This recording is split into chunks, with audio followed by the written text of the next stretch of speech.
Seemed like effort was there. Was this a matter of, were you okay with poise and decision-making, or was it just a matter of talent? I mean, they're a good team, and, that team can just flat-out score. I mean, 40 points they put on us in that first quarter, and we just, playing from behind the entire game. For us, we basically got to go back to the drawing board with our group with so many new players and new roles, and, and it's going to take us some time to, get a rhythm. And, I thought the guys played hard, but, that's a talented team. What kind of things can you learn from the Warriors, the way they approach things? It's all about us. We can't compare ourselves to the Warriors.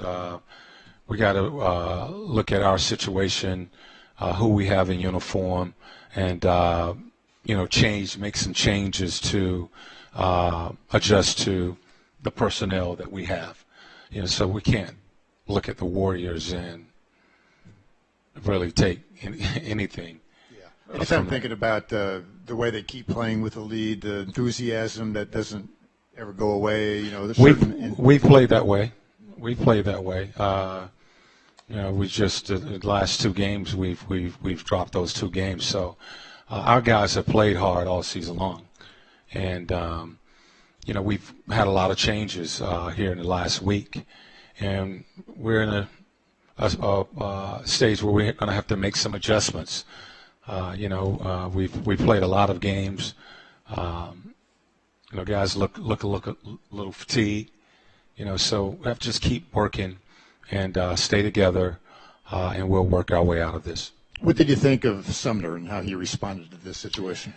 That's a tough situation to be thrown into your first start, and you're going up against the Warriors. As I told our guys, both Ed and Aaron, be aggressive.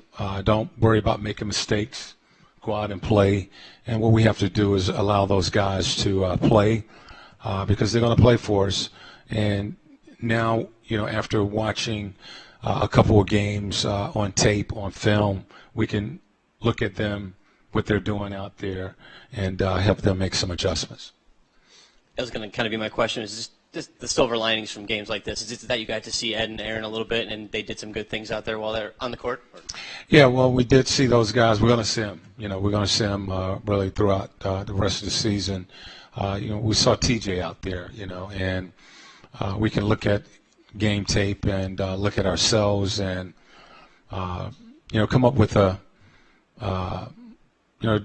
to come up with a different style of play to kind of personalize, what we want to do, especially on the offensive end of the floor, to try to take advantage of the guys that we have in that first unit, in the second unit.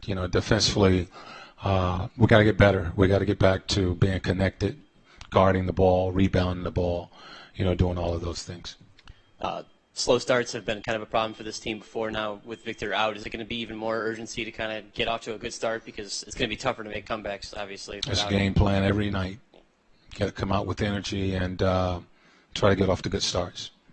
It was 16 all, and I think Curry had 8 straight. What did you see there in the second half of the first quarter? It looked like you guys did play much better energy-wise in the first 6 minutes down in Memphis. Well, they can flat-out score. I don't, he didn't miss a shot, I don't think, in maybe the first half, and they can score. I thought we gave up. I recall one backdoor play, which was a no-no. We got to keep these guys in front.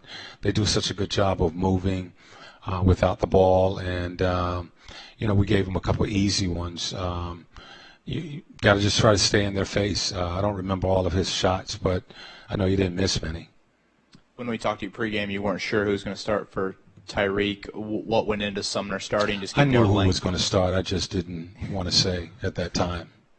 Was it just getting more length out there, kind of keeping the second unit together? Yeah. Well, I think with Sumner, with having to put someone on Clay, I just didn't feel comfortable going with Corey or Aaron with that first group. So we tried to get a little length out there to defend Clay. The fact that they were up 24 5 or whatever early in the second quarter, midway. What did you see? Did you see the fight you wanted to see, and they're just a great team? That's what happened, or did you see your team not fighting enough? I thought we kept playing. I mean, I didn't see us quit. It's a good team, and they're going to make shots. You know, Steph was shooting lights out. You know what Durant is capable of doing. Cousin was able. I mean, just have so many weapons they could go to. I didn't see quit in my team. And maybe this is the time, the play you're talking about. You said that you could recall one backdoor play. That's a no-no. You called timeout early in the second quarter, and you were mad. Was that it? Well, I don't know if that was the play, but I didn't like our start, and you know, you can't let that. You try to stop your runs. You kind of used up my timeouts, trying to stop runs, and was short. I think a timeout or two going into the second half. But I just felt that was necessary to get a quick timeout, try to regroup, and play better basketball.